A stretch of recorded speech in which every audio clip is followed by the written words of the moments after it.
Tayo guys ng atay balon-balonan manok chicken. Ayan ay adobo. Adobong chicken na may atay na may balon-balonan.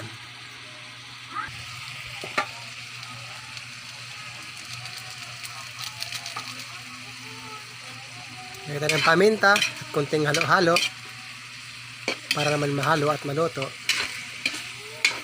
Mausok mga idol.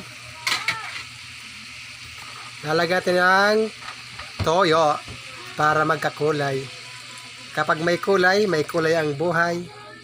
Kaya makulay dapat.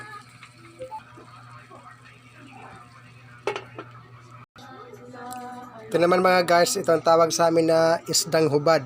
Ayan o, nakahubad sila o.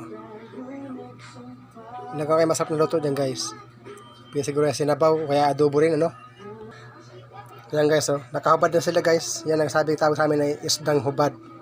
Ano bang tawag sa inyo yan guys? Sama kasi isdang hubad yan eh. Ewan ko sa inyo.